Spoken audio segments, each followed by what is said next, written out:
and welcome to Day 4 of Energy Finance 2020 Online. I'm Sandy Buchanan, Executive Director of the Institute for Energy Economics and Financial Analysis, coming to you today from Cleveland, Ohio.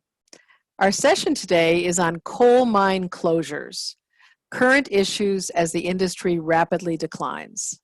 Our moderator is Shannon Fisk, the Director of Coal Programs for Earthjustice, based in Philadelphia. Prior to joining Earthjustice in 2012, Shannon was an attorney at both the Natural Resources Defense Council and the Environmental Law and Policy Center in Chicago. And now let me turn this over to Shannon to get us started. Thank you, Sandy. And hello, everybody. Welcome to today's session of the IEFA virtual conference. To start, I'd like to thank Sandy and the rest of the IEFA team for all their work they put into making this virtual conference happen. As Sandy mentioned, today's session is about coal mine closure. And as the title of the session states, there's little dispute that the coal mining industry in the US is in steep decline.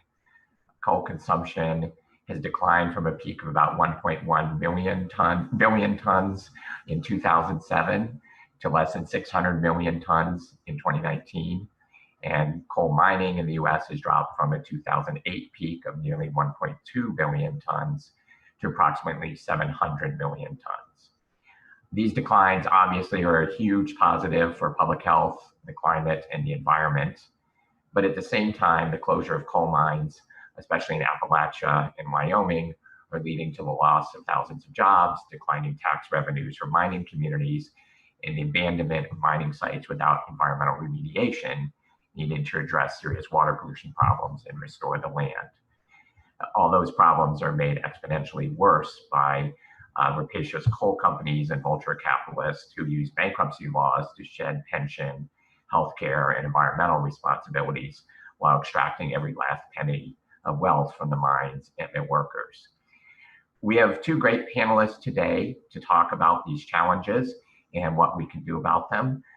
First will be Shannon Anderson, who is a staff attorney at the Powder River Basin Resource Council, where she provides strategic, legal, and organizing support to address the impacts of coal mining and power plants on people and places in Wyoming.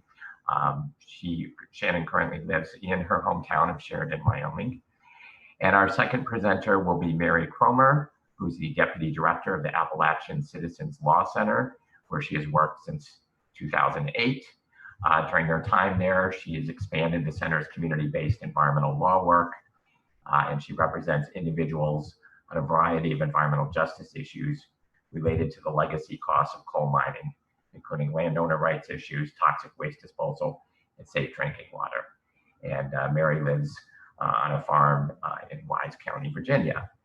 After the presentations from Shannon and Mary, I will moderate a Q&A session with them both. If you have any questions that you would like to be asked of the presenters, you can submit them through the online platform. On the right-hand side of the live feed, there's a chat box with 3 tabs. The first tab, labeled Chat, is in live discussion, where you can share your opinions and reactions to the session with other audience members. The second tab is labeled Questions. This is where you should type in the questions you want the speakers to answer. If someone else has asked a question you like, please click the thumbs up and that question will be pushed to the top of the list. We will not be using the poll tab in this session. So with that, we will go to the video presentations and then we'll come back for the Q&A.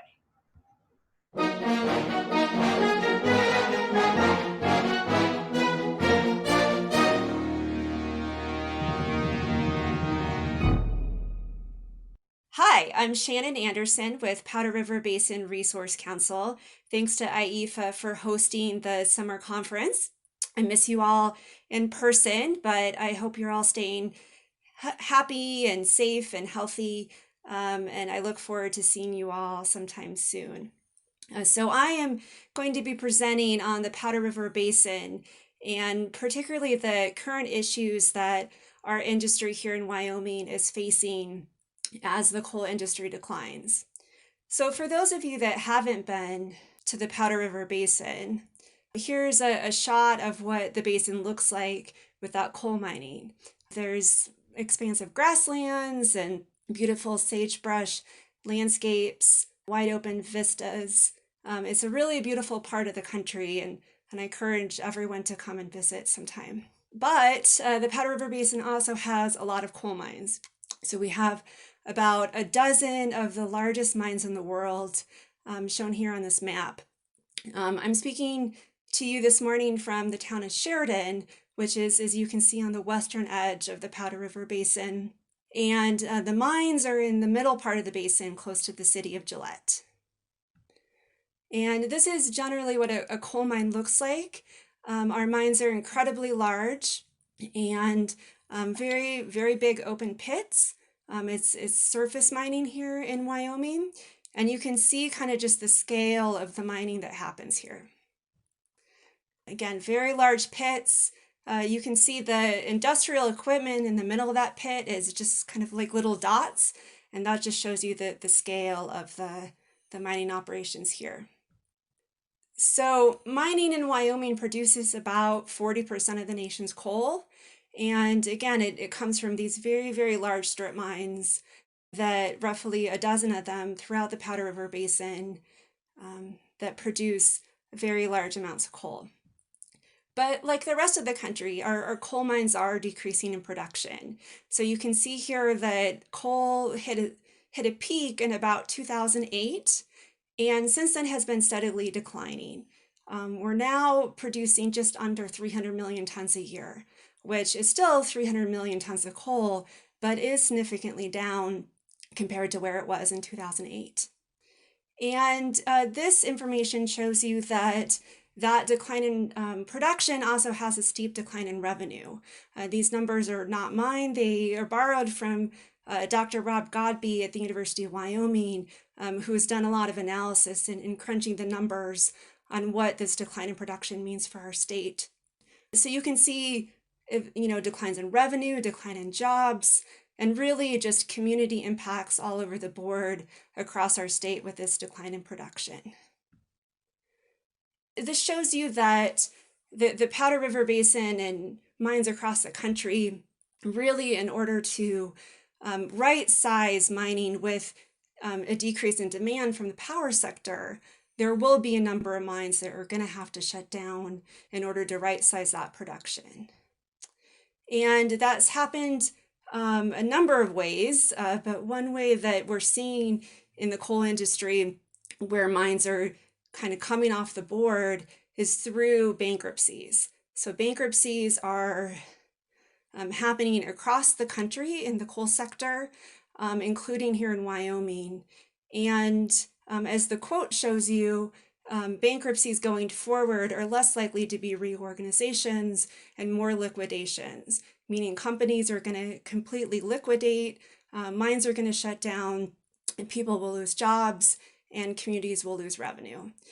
So we need to really start thinking about what that means for states like Wyoming and our colleagues in Appalachia as well. When a coal mine is shut down, it really has immediate impacts for the miners themselves, for the communities, and potentially for the environment as well. When mines are shut down without adequate planning, there's issues with water treatment, there's issues with stabilization of the site, reclamation concerns.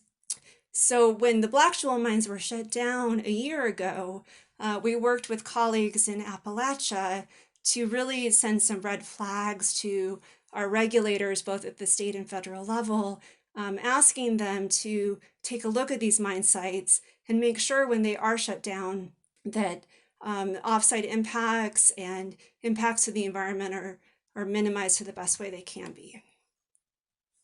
This is just an example of the Black-Jewel bankruptcy in particular.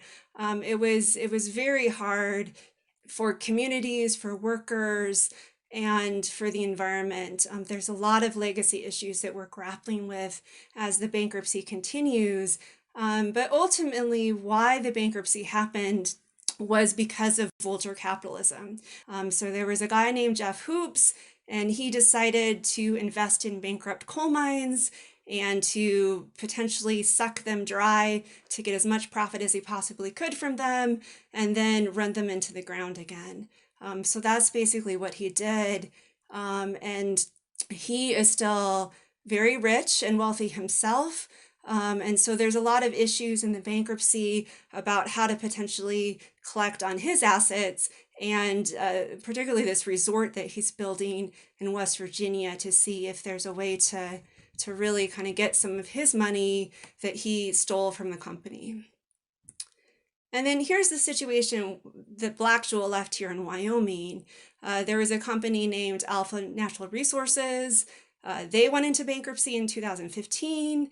They ended up creating a new company in that bankruptcy called Contura Energy. Contura Energy then tried to sell its coal mines here in Wyoming to Black Jewel. Black Jewel then went into bankruptcy. And then Black Jewel tried to sell its mines back to Contura. And then Contura decided to not go forward with that. And there was a new company that kind of came onto the scene called Eagle Specialty Materials, and they ended up buying the coal mines in the bankruptcy. And then most recently, Eagle Specialty Materials actually merged with the subsidiary here in Wyoming of Contura. So you can see this whole cycle of vulture capitalism, where you have a company that goes bankrupt and then creates a new company and then sells to another company, and then here's another company coming in.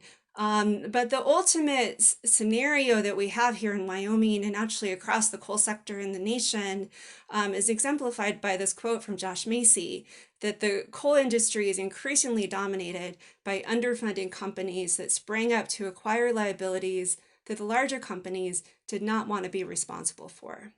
So you have an ongoing game of shifting liabilities and escaping the problems to the environment, to workers, to communities. So that's really where the coal industry is today. And it's a mess, and we've really got to work collectively to make sure these problems get addressed. So what do we do about it? So one thing we've been working here in Wyoming is to really strengthen up our bonding rules, make sure that reclamation and ultimate cleanup of these mine sites is achieved, regardless of whether the company is around or not anymore. So we worked really hard to improve our coal bonding rules last year, and to really limit a practice that was very problematic in Wyoming called self-bonding, where essentially a company like Peabody that was very large said, hey, we're Peabody, we're good for it. We don't actually need to put up any cash collateral or any additional money to guarantee our reclamation obligations.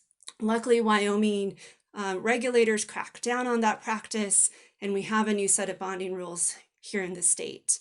We're looking forward to working with other states and to potentially to push these rules nationwide, like OSM and the Obama administration wanted to do. We've also been working to address what's called collateral bonding, and this is reclamation bonding that's secured by real property collateral. In the case of Contura, it was ranch land here in the state that they had put up as collateral for the state of Wyoming to basically sell if reclamation obligations came due. We worked to make sure that the appraisal of that land was public, and this has led to the deterrence of that practice, and has led ESM and Contura to replace all of their collateral bondings with third-party surety bondings, which are more secure and actually have a third party attached to them. We've also been working with a coalition of great groups to push abandoned mine land fund reauthorization. Unfortunately, the AML fee expires in September 2021. That is next year. So it's really important that we push the bills that are in Congress and make sure the abandoned mine land fund gets reauthorized. And that provides a good pot of money for addressing the legacy issues of the coal industry. We've also been working with a coalition of groups to support the Reclaim Act. This is a bill championed by Representative Cartwright from Pennsylvania, and it would allow coal mines to not only be reclaimed, but to be repurposed for economic development activities in various states. So it's a good way to use the AML fund to not only clean up mine sites, but to ensure a just transition for those communities where mining occurred. So those are the main work that we've been doing: reclamation bonding, supporting the Reclaim Act, AML reauthorization, and really getting dirty in these bankruptcies to make sure that the mines aren't left abandoned and that communities remain protected. So we look forward I look forward to answering any questions you may have, and feel free to follow us and like us and pay attention to our information. We put up a lot of information about the coal industry here in the state on our social media and via our website. Thank you.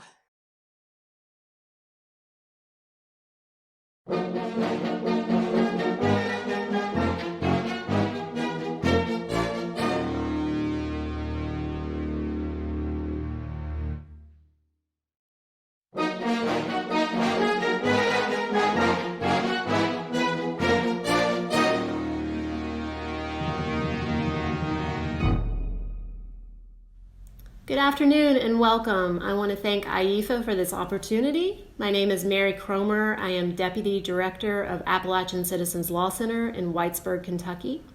ACLC was formed 20 years ago, and since our beginning, we've represented miners in black lung and whistleblower protection cases, and we've also represented individuals and organizations dealing with the environmental effects of coal mining.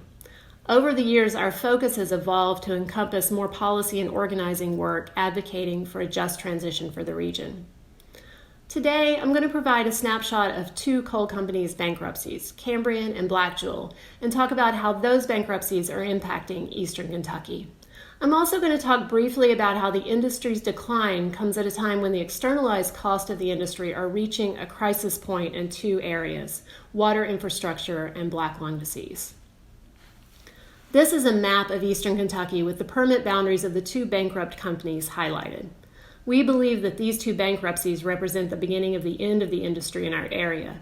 For Blackjewel in particular, this is a culmination of a shell game where coal executives offload liabilities to workers in the environment onto increasingly undercapitalized and riskier operations. I provide this as a broad strokes comparison of the two bankruptcies. You'll see that both were filed last summer and both companies had around 700 employees in Kentucky at the time of filing. As you can see, Blackjewel has a lot more SMACRA permits and a lot more permitted acreage than Cambrian. The bonding amounts for each company are substantial. As these bankruptcies proceed, it seems increasingly likely that many of these bonds will be called. That leads to a growing concern for the solvency of the bonding companies. How these two companies got their permits and the liabilities that came with them is an important part of these bankruptcy stories. For Cambrian, it got most of its permits from the purchase of one company, TECO, in 2015. With that purchase, it also got 294,000 acres of land in eastern Kentucky and 290 million tons of proven and probable coal reserves. At the same time, it also took on $40 million in employee liabilities and about $90 million in performance bonds. Cambrian paid nothing for the deal up front. Instead, the deal called for $60 million in payments should coal reach certain benchmark prices. None of those payments were ever made. Blackjewel, on the other hand, got most of its permits in previous coal bankruptcies. It got 38% of its permits in 2014, 28% in 2015, and 5% in 2016. These two bankruptcies have been particularly chaotic and unjust for the miners working for these two companies. When Blackjewel sought bankruptcy protection in July 2019, it had just issued bad payroll checks that were clawed back from the miners' accounts after they were deposited. Miners in Harlan County, Kentucky, blocked a coal train and demanded their pay. The Department of Labor ultimately determined that the coal was hot goods and prevented its sale until the miners were paid. 4 months later, miners were back on the tracks when American Resource Corporation, which had bought a number of Cambrian's mines, failed to pay wages just before Christmas. This protest was also successful in that the miners were eventually paid, but those successes are cold comfort. Currently, only 134 miners work at Cambrian sites and 215 work at Black Jewel sites. That means over 1,000 jobs have been lost in eastern Kentucky from these two bankruptcies alone. Another common feature of these bankruptcies is that in the bankruptcy process, most mining permits have sold, but for known and unknown reasons, buyers are not pursuing permit transfers. That leaves all environmental compliance obligations and all reclamation liabilities with the bankrupt estates. For Cambrian, all of the permits sold in September of 2019 to 2 companies, but to date, no permits have transferred.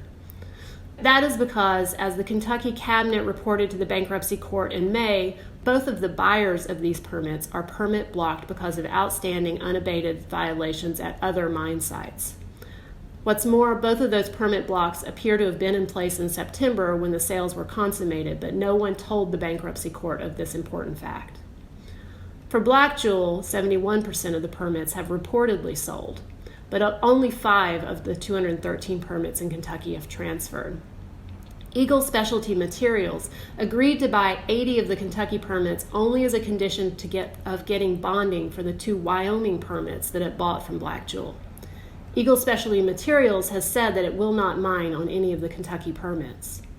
Black Jewel has told the bankruptcy court that it intends to abandon any permits that are not sold in the bankruptcy process. As these bankruptcies move into their second years, the bankrupt companies are racking up huge numbers of environmental violations. For Black Jewel, that trend is most pronounced for the numerous permits where there's been no move to transfer the permit to a new buyer. For those permits, the number of violations of SMCRA's physical performance standards more than doubled from fourth quarter 2019 to first quarter 2020. To get a sense of what some of these environmental violations look like, I'm going to focus in on one 500-acre Cambrian permit. This is an aerial of that permit. I want you to notice that there are a number of houses in very close proximity just below this mine site. That is a common feature of these large-scale surface mines in central Appalachia. They are often located near residences and near communities. Since the bankruptcy, Cambrian has been cited multiple times on this permit for violations, including failure to contemporaneously reclaim, failure to revegetate, improper spoil disposal, and failure to backfill and grade. This picture was included on an inspection report as evidence of the company's violation of the steep slope mining performance standards. In 2015, citing the soft demand for coal, Cambrian applied for what's called a coal market deferment of its reclamation obligations on this mine site.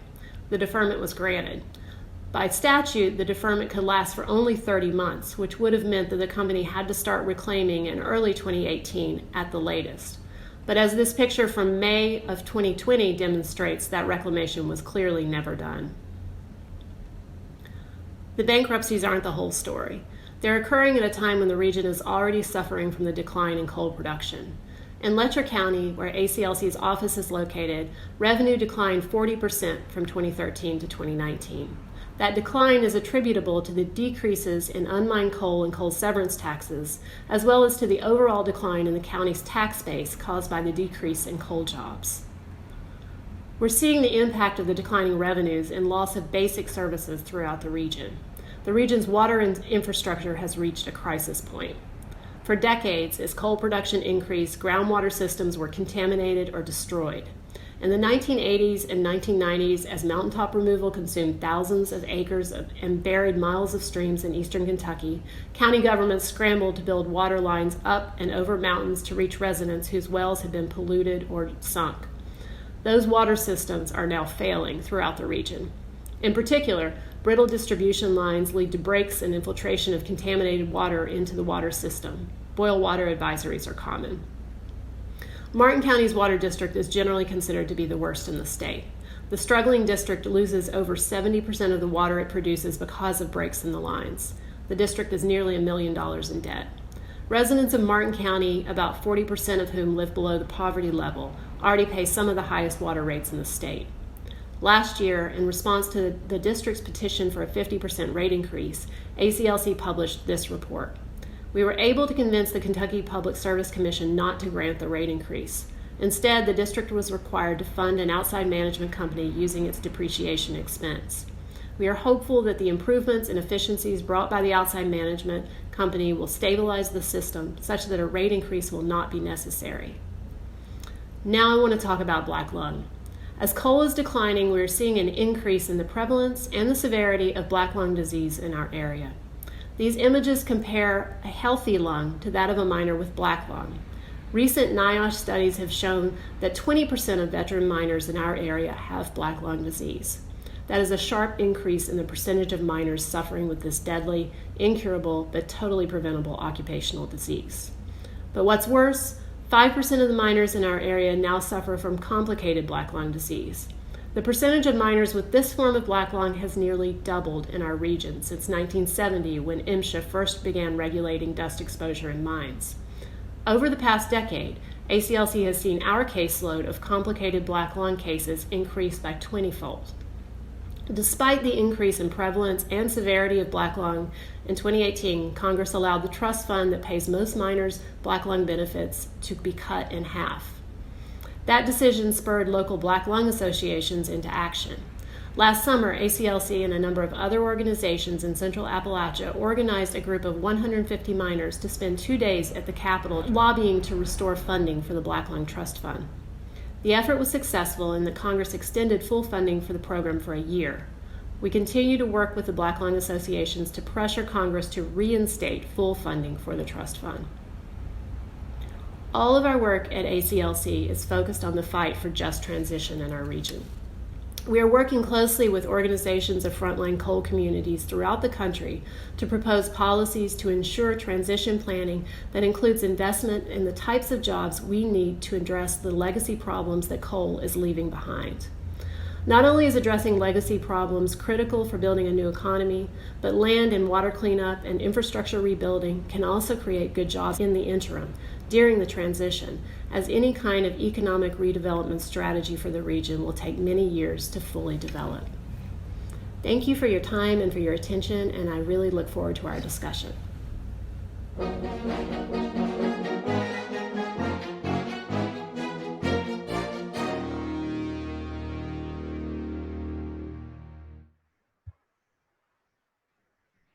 Great. Well, welcome back, everyone. Hope you enjoyed the presentations, and I'd like to welcome Shannon Anderson and Mary Cromer, who are joining us, and thank you both for your excellent presentations. We will now proceed with the question and answer portion of today's session. And as a reminder for the audience, please enter any questions that you would like me to ask in the questions tab on the right side of the screen. I'll try to get as many of them asked as possible. Start off with a question for Shannon Anderson. Could you talk a little bit about what other strategies, I know you talked about the Reclaim Act a bit in your presentation, but if you could talk about other strategies for providing a just transition for coal mining workers and communities in Wyoming. Yeah, thanks, Shannon, and thanks, AIFA, for hosting this panel today. So Wyoming is roughly dependent on fossil fuels by 2/3 of our economy, our budget, just how we make our money here in the state. So it's a challenge, not only on the job side, but also the revenue side, to really think about what it means for a just transition, not only for the communities where coal mines are located, but also our state as a whole. So we've been working really hard as an organization to focus on diversification, thinking about diverse revenue streams, how to help us become less dependent on fossil fuels, especially coal and oil and gas. We've been looking at things like securitization, which I know a lot of groups have been as well, to think about our power plant communities and how we can reinvest in economic growth and opportunities in those communities. And then Wyoming is really lucky to have a multi-billion-dollar permanent fund as well. We have a sovereign wealth fund in the state. And we've, as an organization, have always supported that as our future and the way that future generations can really have a share of our mineral wealth that is mined from the ground today. So we've been, as an organization, really protective of that sovereign fund, and most recently have opposed the state of Wyoming's proposed purchase of Occidental lands and minerals in southern Wyoming from that permanent fund. Great, thank you. Mary, on this theme of just transition, you spoke about that work in your presentation, and especially around kind of water infrastructure impacts, and obviously the black lung disease that is affecting so many coal miners. I'm curious to what extent have you been able to work with or engage with labor movement on just transition, and do you have any thoughts about how the environmental labor movements can partner better on such work? Sure. Thank you, Shannon. And thank you, Sandy and IEFA. Yeah, I think in the context of just transition isn't a labor issue and it's not an environmental issue. It's a justice issue that spans lots of different arenas. So I think there's a lot of space for collaboration, a lot more space than maybe has existed between environmental groups and labor groups than in the past. And in particular, in the area of black lung, there's a lot of overlap between the Black Lung Associations that we work directly with and the UMWA. And our work with the Reclaim Coalition has been able to sort of build on that relationship and extend those relationships. And back in March, the coalition sent a letter to House leadership asking them to support the AML reauthorization, to support Black lung funding, and to support the Reclaim Act. And that letter was signed onto by a number of labor groups. And then sort of backing out and talking more about the just transition policy work at the state and regional and national levels, those conversations, well, for one thing, Blue Green Alliance is very involved in a lot of those conversations. And we are working really hard to, make sure that those conversations are intersecting with conversations that labor groups are having around just transition as well. And I'm not suggesting it's perfect or that we've figured it out in by any means, but I think what is clear is that in all of these conversations, we have to make sure that we're laying the groundwork for clear communications between groups, especially when it comes to developing platforms around solutions. There needs to be a process for negotiations among the stakeholders before any one group comes out with a platform or a policy position around a solution. I think we need to make sure that we're considering considering different stakeholders and considering labor's needs and interests, and considering the environmental community's needs and interests as we're developing those platforms. Great, thanks.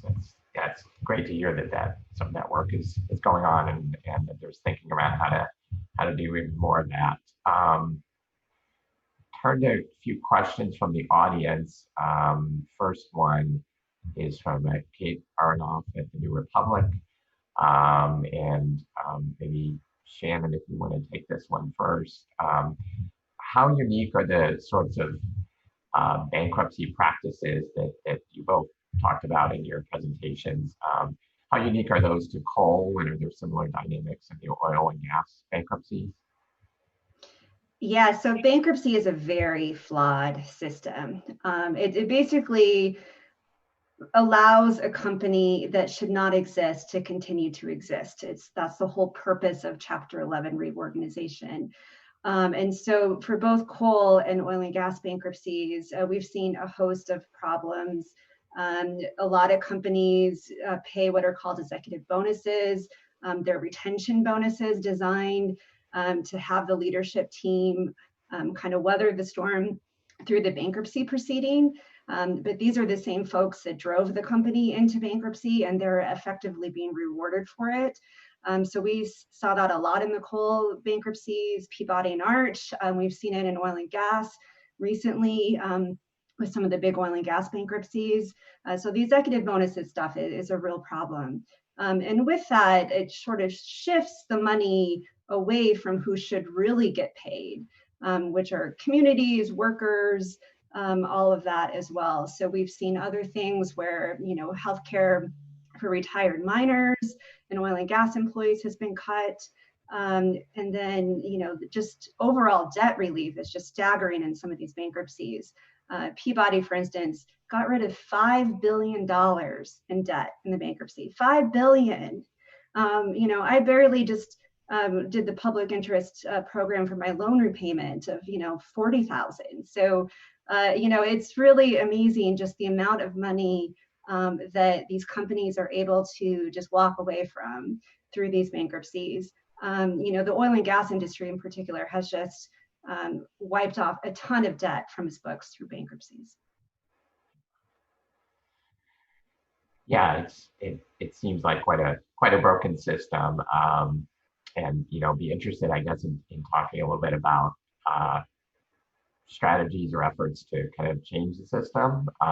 And I think on that line, first a question from the audience from Sergio Nabel from the Sandler Foundation. Are miners organized and vocal in protesting bankruptcies where executives are trying to loot company assets and leave their workers high and dry? And is there any legal recourse currently in the system? Mary, you have thoughts on that? I'll jump in on that one and talk a little bit about the Black-Gill situation, because the miners did organize and protest that bankruptcy. It was clear from the beginning that the former executive controller of Black-Gill, Jeff Hoops, had underfunded, undercapitalized Black-Gill, run it into the ground, and was still yet managing to siphon off lots of money into his other ventures, including building a extremely gaudy and expensive palace for his wife in West Virginia. And that's the kind of stuff that, really gets people upset. That and the fact that, as I talk about in the presentation, what was apparently the final straw for Black-Gill is they couldn't meet payroll, despite the fact that they issued the checks. They knew they were bad when they were issued.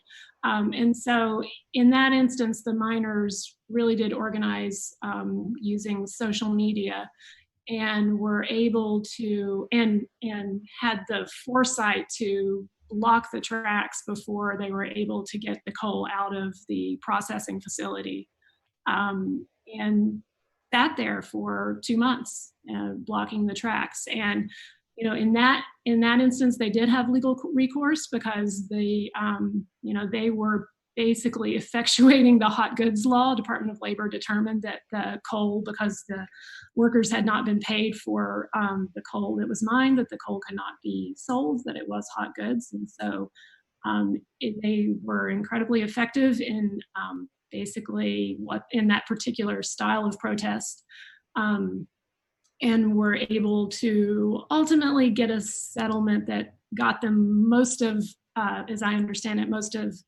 the back pay that they were owed. There's still other issues regarding what the miners are owed that have not, I think, completely been resolved. But I think that was an instance where there was organizing. And then later on, as I mentioned in the presentation, 4 months later, there was a similar situation where American Resource Corporation, again, did not meet payroll right around Christmas, and the miners once again blocked the tracks and were able to negotiate with the company and get their pay. So in those circumstances, yes, but these are really, really extreme circumstances where, it seems quite obvious just from the news reports around the bankruptcy that, particular executives have been looting the company, and the miners are, directly on the hook and not getting paid. And, so you can't imagine, it's understandable that organizing would just occur organically in that type of situation. I want to say, in Central Appalachia, especially in Kentucky, we don't have formal union mines and haven't for 25 to 30 years. So there is no formal organizing that is going on, as far as at the union level. Yeah, Shannon, if I could, I was just going to weigh in that I think it would surprise people that as strong as United Mine Workers are, and politically, they're actually very weak in terms of coal mine membership. There's very few labor oriented coal mines anymore. But the UMWA mines that still exist, there's been a marked difference in these bankruptcies when UMWA can get to the table, file motions, and really be there for the workers. I saw that, just the difference between the Westmoreland bankruptcy, for instance, that had a lot of union miners versus the Blackjewel bankruptcy that did not have union miners. So when labor is at the table, there is a difference, but it's few and far between now with coal mines. Sad development. Do you have any, like what percent of mines are still labor at this point? I don't. Again, there's one in Wyoming, so it's You're none.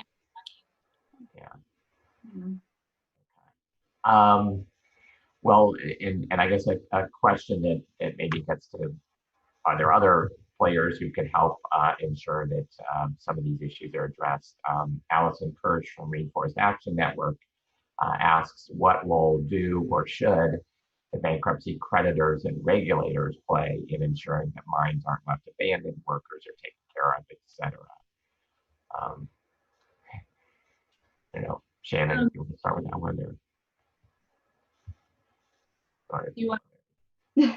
Either way. Yeah, I think there's a really good role that external forces can play for accountability of the coal industry. And one of those external forces that we're interested a lot is the surety industry, because they're big players in these bankruptcies. They provide bonding for reclamation work. So they can be a big player in some of these decisions, and hopefully we'll kind of right the ship a little bit to make sure that the mines that should no longer operate really stop operating and force the cleanup obligations that they have. And then I think, shareholders and all of that are also helpful. I would just say that, again, a lot of coal mines are not publicly traded. They're privately held, they're LLCs. There just isn't often the same accountability tools that you have for the larger publicly traded companies. And if I could add just a little bit, one thing that I agree with everything Shannon said, and with Shannon with what you said earlier about bankruptcy being such a flawed process. To me, one of the additional fundamental problems with bankruptcy is the focus on economic stability and expediency just means that things go through so quickly, and there's very little appetite, it seems, to really scrutinize what is being proposed and what is being done and how the company got into bankruptcy in the first place. And I think that there is a role that could be played more strongly by state and federal regulators in the bankruptcy process by just asking the court to look into these deals, raising questions about, whether, I think I mentioned in the presentation, in both the Blackjewel and Cambrian context, a lot of the companies that were buying these permits can't even get permits. And that's a place where I think that the state regulators, OSM, should be in the bankruptcy court sort of scrutinizing these deals and raising questions, and that just doesn't seem to be happening enough. Another place I think that regulators could raise questions sort of on behalf of the communities is looking more into how companies get into bankruptcy in the first place and whether there are, other debtors that should be brought in. It just seems like a lot of things are taken at face value just in the interest of getting it done and getting it done quickly. And I think that, until the workers and the communities that are affected actually have a seat at the table as parties in a bankruptcy, we're really relying on the state regulators to protect us. And, they're not always doing that.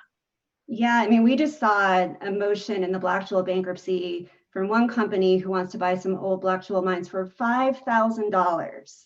So you too can buy a coal mine for $5,000. And half of it will go to the regulators because there's outstanding environmental violations that have to be paid off. So it's a really interesting process. And of course, the bankruptcy judge has this huge incentive, as Mary said, to just approve it and let it go and take it out of what's called the debtor's estate, and help Blackjewel get out of bankruptcy. So the incentives are really perverse in some of these bankruptcy proceedings.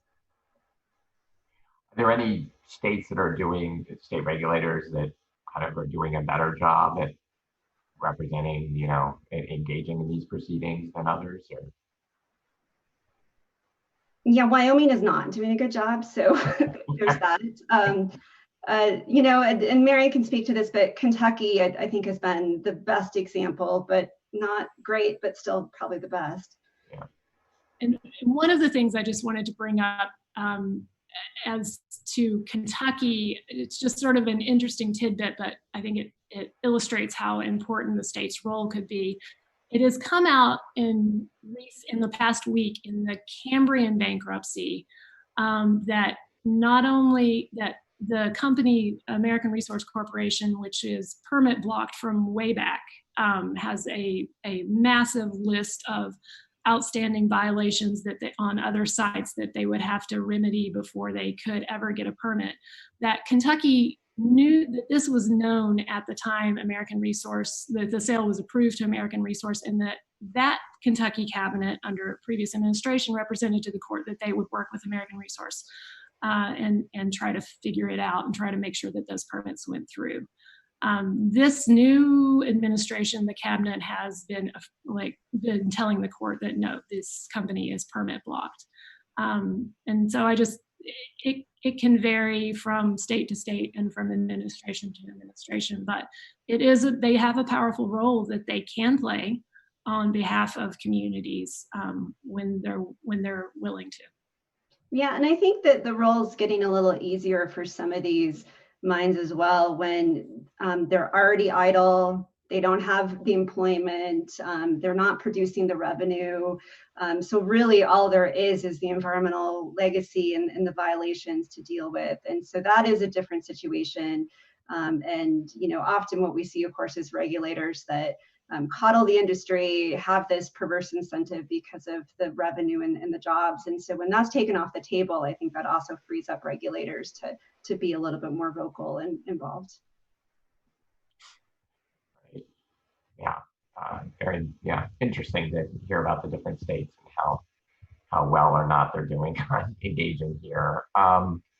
Shifting the topic a little bit, we have two questions from the audience about black lung issues that I think kind of go together well. One is from Alan Yu, who asks, surprised that the rate of black lung has been increasing in recent years. Can you explain why? And then the second from Robin Blakeman at Ohio Valley Environmental Coalition asks if you have any statistics on how many non-miners in communities adjacent to large-scale strip mines or NPR are now experiencing black lung issues. And maybe I'll kick that to Mary first. Sure. So starting out with why it's increasing and is much more severe. We're seeing a lot more severe black lung. It seems to be, and I think it's a developing consensus among the studies that the issue is really that more rock is being mined. So it's a lot more of a silicosis type disease that we're seeing. And that just has happened as the large coal seams have been mined out and companies are mining smaller and smaller seams and just getting a lot more rock as they're mining. Also, as the industry has contracted, we've seen an increase in sort of smaller operations that are running mines 24 hours a day with really long shifts. So I've talked to miners at Blackjewel who were underground 16, 17 hours at a time, day upon day, day after day.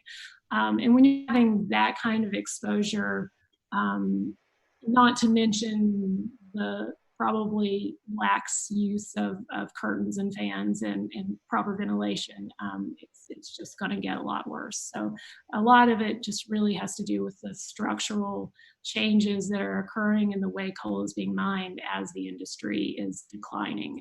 And that's why we believe that Black lung severity is increasing. I don't know about Black lung among community members. I don't know any studies on that. I think it would be very interesting to see what that looks like. I know a lot of the the health impacts around mountaintop removal are lung impacts based on inhalation. So it would be interesting to see a lot more studies on that, but I don't know of any that are out there now.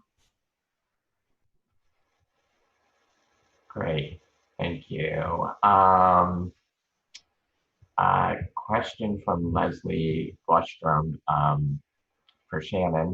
Which mines or companies in the PRB do you expect to close or go bankrupt next? Yeah, so my crystal ball is a little fuzzy on this one. I know, Leslie, and you do as well, you know the answer of what it should be. The question is what will be. And again, it's partly bankruptcy law, it's partly regulators trying to keep these mines going for employment and job purposes. It's sort of interesting. There's a group of mines that Peabody and Arch have, and they've been trying to do this joint venture. It's interesting because the Trump administration, FTC, has actually opposed the joint venture. So now the companies are in court and Wyoming's backing them to try and allow this joint venture to go forward because they have the two largest coal mines in the country, but they also have a couple of other smaller mines that in reality should no longer be in existence. Coal Creek in particular is one of those mines. And there's, again, a couple of smaller mines as well. We do have some mine mouth mines in Wyoming, but most of our mines go to power plants out of state. And so really what you can do, and Seth at IEFA has done this, is you look at the power plants and which ones are retiring and trace it back to the mine. And that gives you some indication of what's going to happen at the mine. And there's some pretty stark warning signs out there. Great. Thank you, Shannon. Another question that been asked kind of in similar ways by two people. One is from Tanya Stasio at the Applied Economics Clinic, and then also been asked by Rahul Chaudhary from India from the Legal Initiative for Forest and Environment. If we have good examples of programs where workers have been provided alternative jobs, trained for alternative jobs, and if to the extent we don't have good examples, what are kind of the hurdles to that happening? Mary, do you want to start on that one? Or?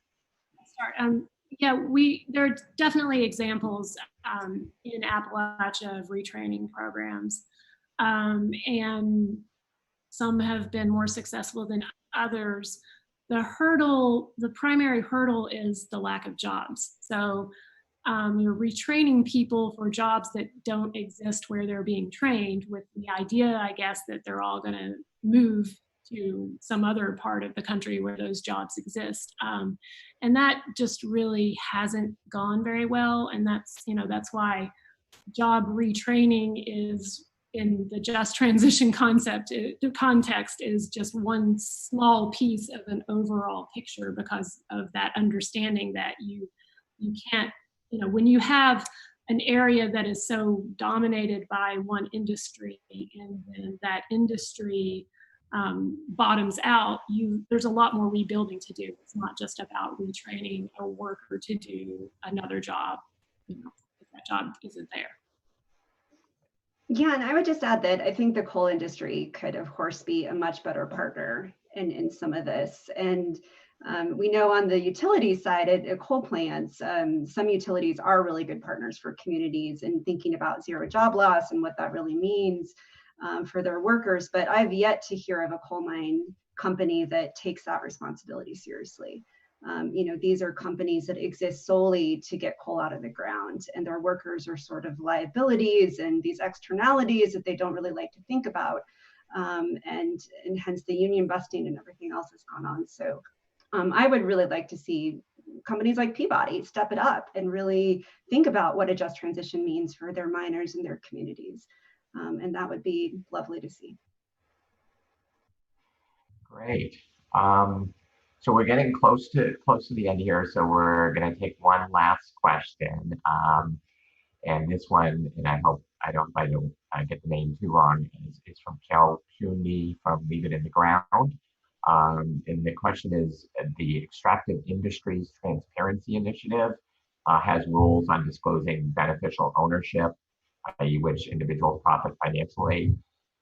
Would this approach be useful for limiting or even reversing the ability of investors to kind of walk away from these mines after they've pulled all the money out of them and shed their stranded liabilities? And I don't know, Mary, do you want to start with that one? Or? Sure. I think I'm not sure what EITI's beneficial ownership rules look like, but this does mesh with one of the fundamental problems that I see with bankruptcy, is that unwillingness to sort of look under the hood and see what's really going on. And I think if there were more scrutiny of who has benefited from these companies prior to filing bankruptcy, that we could potentially get the money back from those beneficiaries, I guess, that could go to workers and that could go to cleanup. I think, in the Cambrian situation, I'll just say one of the very recent filings in that bankruptcy was a joint disclosure statement in support of the liquidation plan. And in that disclosure statement, it was revealed that the prior owner of Cambrian had actually offloaded $50 million of debt from his other coal companies onto Cambrian, ballooned that debt up to $100 million and taken Cambrian into bankruptcy. But so he had been able to basically wash debt from other companies through the Cambrian bankruptcy. And, we'll see, if the plan gets approved, but we're a year into the bankruptcy and that has just now been disclosed.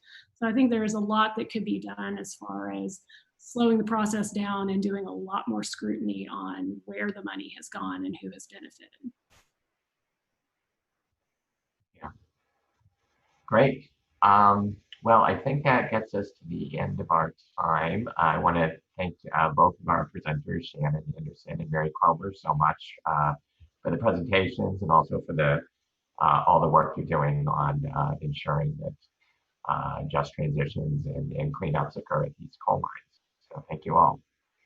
Great. And thank you so much, Shannon, Mary, and Shannon, for sharing your depth of experience on this issue with us. And we appreciate all you participating here today. You can continue to chat, and you can also use the networking features of this website to connect with other folks.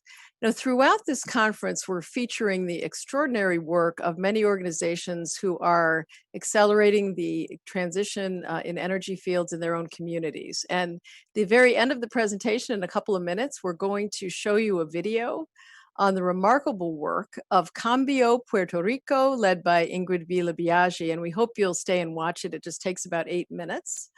And we also hope that you'll join us back here tomorrow, where we have our next session at the same time. And this one is on headwinds for LNG, cooling markets, warming planet. Thanks again for joining us, and goodbye.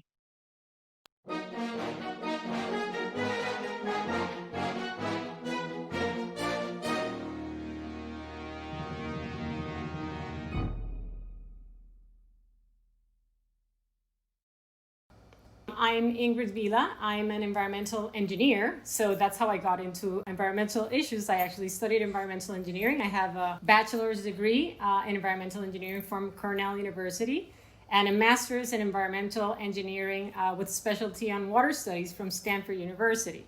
I've served in government a couple of times. The most recent one, I served as Chief of Staff for the Commonwealth in 2013 and 2014. I had the pleasure of meeting Ingrid a number of years ago when she served as Chief of Staff in the Governor's Office in Puerto Rico. while I was serving as the regional administrator for the Environmental Protection Agency. Ingrid is one of the single most effective professionals I've ever had the privilege of working with. I worked very closely with her on trying to get support and resources to an economically struggling but absolutely beautiful community called Caño Martin Peña, where there was an effort to get people better housing and to dredge an old canal so that it could be ecologically restored and be a resource for the community. We didn't really call it climate change resiliency at the time, but that's exactly what it was. I also worked with Ingrid on trying to convince the U.S. military to clean up the Vieques firing range. For over 60 years, the beautiful tropical island of Vieques was used for military operations and practice ranges. The Department of Defense left behind a legacy of unexploded ordnance. It was a federal Superfund site that EPA was responsible to clean up. Having a partner in the governor's office to try to pick up the pace on that cleanup was really helpful. Right after I left government, I founded a non-for-profit organization in Puerto Rico called Cambio to support communities and promote sustainable and responsible actions for Puerto Rico. We started Cambio in 2015. Our first project was supporting communities who were fighting against a waste incinerator that was being proposed for Arecibo, Puerto Rico. Communities were opposing this project, yet government was not paying attention to their claims. So we came in and started supporting communities, working together with them. They wanted to build the incinerator of trash in Arecibo. And it was a struggle that it took us at least about almost 10 years. Ingrid has been a big help to us with all these other people, experts, scientists, doctors, and academic people, religious people.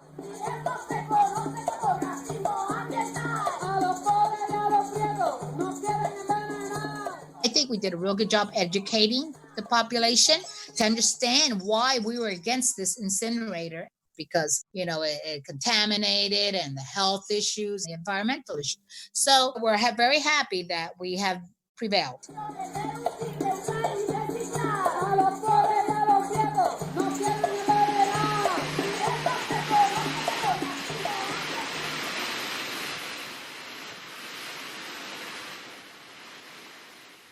After Hurricane Maria, the island was left entirely without power. A lot of sectors didn't get power back for up to a year. So we started focusing on energy and sustainable energy alternatives. Unfortunately, in 2018, right after the hurricane, the governor announced that he was going to transform the electric grid, but he was going to do so through privatization and through methods that would continue to pursue fossil fuel investments on the island. And that's how we came up with Queremos Sol, which is the shirt I'm wearing today. Queremos Sol, which is We Want Sun in English. It's a very diverse group with very many people from different organizations. We have the Electric Union from Puerto Rico as part of Queremos Sol. We have professors from the universities. We want to transform our electric system to use renewables, okay? We live in Puerto Rico. We live in the tropics. We've got sun all year. We're proposing a sustainable transition to 100% renewable energy using rooftop solar and battery storage, and also promoting collective purchase alternative that will make it more feasible for communities to be able to acquire solar PV systems. The proposal would put more power to the people. People would have ownership of the system. They would have control of consumption. So the consumer transitions to being someone who is active in the system, in the grid, in participating in decisions that are being made, instead of just being a passive customer. The damage and the shock that Hurricane Maria represented to the people of Puerto Rico suddenly opened the door for people to be receptive to alternatives, for people to start to think about what is the condition of our energy infrastructure and what is the most sensible solution to reduce vulnerability. We need to invest the infrastructure money on rooftops solar, renewables. We keep insisting on that, and we keep insisting that why it's important that no more fossil fuels in Puerto Rico, no more. And so people now are getting more interested in finding out. I want to know more about this Queremos Sol group. In terms of the coming year, I'm quite excited about developing this model for collective solar purchase on the island to see if we can actually develop something that will make it affordable for people to be able to acquire these systems. At the same time, I'm quite excited about a modeling work that we're doing actually along with AIFA that will detail what type of investments in infrastructures need to happen in order to get to 100% renewable using rooftop solar. And that is going to be a really powerful tool, because when we are able to demonstrate with modeling that this is something attainable, that this is something that can be done, I think it'll be really difficult for the Power Authority executives and those in charge in government to tell us that this is something that cannot be done, or something that is too costly, or something that could be considered maybe in the future, but not now. So when we finish this modeling work, I think we're going to be in an even better position to pursue our objectives in Queremos Sol. It's a no-brainer, and Puerto Rico will only transition to a clean energy future if the leadership comes from the residents of Puerto Rico, but the residents also need some technical expertise and some strategic support, and that's where Ingrid comes in. No one's better at this in Puerto Rico than Ingrid. I would argue no one's better than this in the country. Ingrid Vila is, one of the most extraordinary people I have ever met. I'm very proud of her. With her knowledge and her determination, to do what's right and to help so many people, I think that we can do this now.